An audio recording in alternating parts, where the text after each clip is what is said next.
Brain को एक नई किक देती है और जब ये नहीं मिलती तो हम एंशियस फील करते हैं।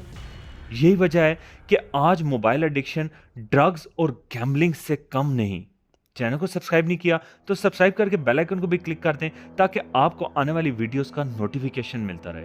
दोस्तों, साइंस कहती है कि मोबाइल फोन ने हमारे ब्रेन को रीवायर कर दिया है। हर शॉर्ट वीडियो, हर रील और हर मीम हमारे अटेंशन स्पैन को कम कर रही है। पहले हम एक मूवी पूरी देख लेते थे बिना किसी डिस्ट्रैक्शन के।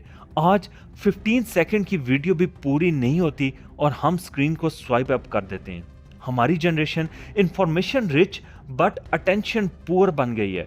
हम सब कुछ जानते हैं लेकिन किसी एक चीज पर फोकस नहीं कर पाते। नॉलेज तो बहुत मिल रही है लेकिन इसमें से डेप्थ और अंडरस्टैंडिंग गायब हो चुकी है। अब सोचिए उन बच्चों के बारे में जो मोबाइल लेकर पैदा हो रहे हैं। 2 साल के बच्चों के हाथ में टैबलेट होती है और 5 साल से भी कम उम्र के बच्चे यूट्यूब शॉर्ट्स स्क्रॉल कर रहे होते हैं। पेरेंट्स खुश होते हैं कि बच्चा चुप हो गया, लेकिन असल में ये डिजिटल साइलेंस उनकी इमोशनल डेवलपमेंट को खत्म कर रही है। रिसर्च कहती है कि ज्यादा स्क्रीन टाइम बच्चों की कम्युनिकेशन और सोशल स्किल को डिस्ट्रॉय कर रही है। ये बच्चे